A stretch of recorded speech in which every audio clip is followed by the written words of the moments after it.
Bismillahirrahmanirrahim. Pada suatu hari Rasulullah SAW ditemui oleh malaikat Jibril. Rasul pun bertanya, "Ada apa wahai Jibril?" Jibril menjawab, "Wahai Muhammad, sesungguhnya hari ini Allah Subhanahu wa Ta'ala sedang mengobarkan nyala api neraka, dan seluruh para malaikat amat ketakutan. Mereka tidak tahu harus bagaimana. Untung aku ingat," kata Jibril, "bahwa engkau Muhammad adalah sumber cinta dan sayang Allah Subhanahu wa Ta'ala kepada alam semesta. Dengan alasan itu aku kesini, bertabaruk mengambil berkah dengan cinta Allah kepada dirimu, ya Rasulullah, ya Muhammad." Rasulullah terdiam beberapa saat, kemudian bertanya lagi, "Wahai Jibril, ceritakan padaku bagaimana neraka itu sesungguhnya." Jibril menjawab, "Wahai Muhammad, neraka itu bagaikan lubang-lubang yang terdiri dari 7 tingkat. Jarak antara satu lubang dengan yang lain ialah perjalanan 70 tahun. Lubang paling bawah adalah lubang yang paling panas." Nabi SAW meneruskan pertanyaannya, "Lalu siapakah penghuni lubang-lubang neraka itu, wahai Jibril? Sampaikan kepadaku, Jibril." Jibril menjawab, "Lubang yang paling bawah diciptakan untuk orang-orang munafik. Lubang yang berikutnya untuk penyembah berhala. Lalu untuk penyembah bintang dan matahari." Jibril terus menerangkan penghuni tingkatan neraka hingga lubang yang kelima, tempat umat Yahudi, dan yang keenam dihuni oleh umat Nasrani. Setelah menjelaskan penghuni 6 tingkatan neraka, Jibril diam cukup lama. Rasulullah SAW penasaran dan bertanya kepada Jibril, "Wahai Jibril, siapakah penghuni neraka yang ketujuh?" Jibril diam saja tidak menjawab. Rasulullah SAW mengulangi pertanyaannya, tapi Jibril tetap diam. Rasulullah tambah penasaran dan mendesak Jibril agar dijawab pertanyaannya. Akhirnya Jibril pun berkata, "Umatmu, wahai Muhammad, mereka itu para pelaku dosa besar di kalangan umatmu, yang dimana sampai mereka mati belum sempat bertaubat." Mendengar jawaban Jibril, Rasulullah langsung jatuh pingsan. Jibril merangkulnya dan meletakkan tubuh baginda di atas pangkuannya.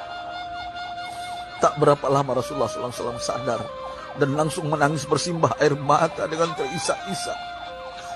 Rasulullah mempertegas pertanyaannya, "Wahai Jibril, apakah benar ada di antara umatku yang masuk neraka?" Jibril menjawab, "Benar, wahai Muhammad, pelaku dosa besar di antara umatmu yang belum bertaubat." Setelah itu Rasulullah menghadap kiblat dan sujud kepada Allah dalam isak tangisnya. Sesekali dengan suara pelan beliau membisikkan kata-kata, "Ummati ya Rabb, ummati, ummati, ummati."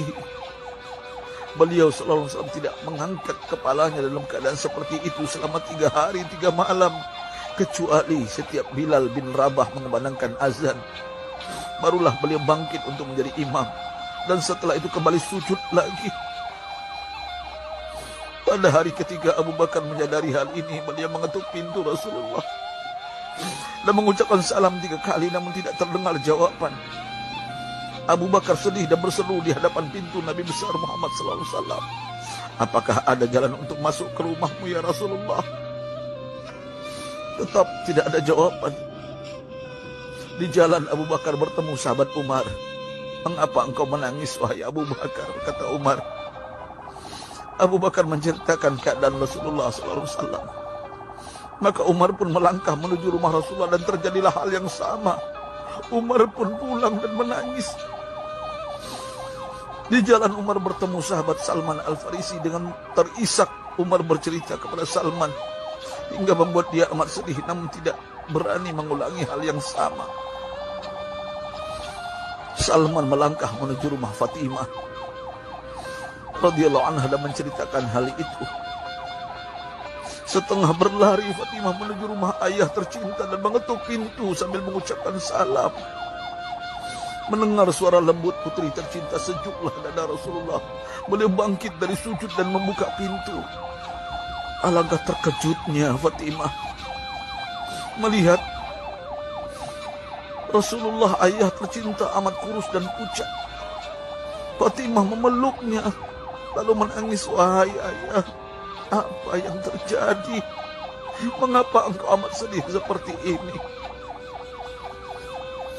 Rasulullah kembali menangis dan berkata dengan suara lirih, wahai Fatimah, belahan jiwaku, bagaimana mungkin aku tidak sedih sedangkan Jibril mengatakan akan ada kelak umatku yang akan masuk neraka. Subhanallah, betapa besar cinta Rasulullah kepada kita umatnya. Sahabatku, Rasulullah mencintai kita. Antaman ma'aman ahbabta, engkau akan berkumpul dengan orang yang kau cintai. Mari kita mencintai baginda Nabi besar Muhammad SAW yang mencintai kita, umat yang tidak rela kita masuk neraka. Mari kita mencintai beliau dengan berselawat.